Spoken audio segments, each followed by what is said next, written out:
Guess করো এই দেওয়ালের পিছনে রাখা মপটি শুধু 60 সেকেন্ডের মধ্যে।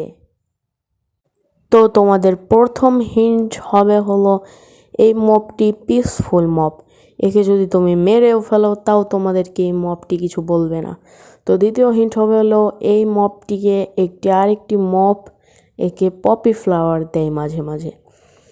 তো তৃতীয় হিন্টটি হলো এই মপটিকে অনেক ইউজফুল বলা হয়, কারণ এই মপটি কাছ থেকে আমরা অনেক কিছু পেতে পারি।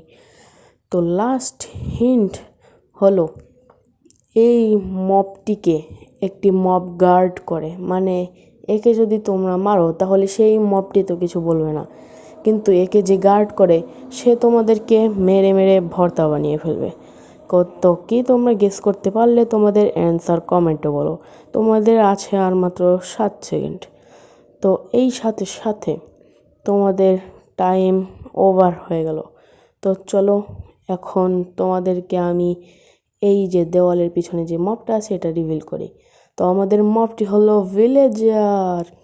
আজকে একে আর ট্রিটমেন্ট দেবো না, কারণ এটা অনেক ভালো, এই ভিলেজারটা অনেক ভালো, তার জন্য একে আমরা পপি দিব।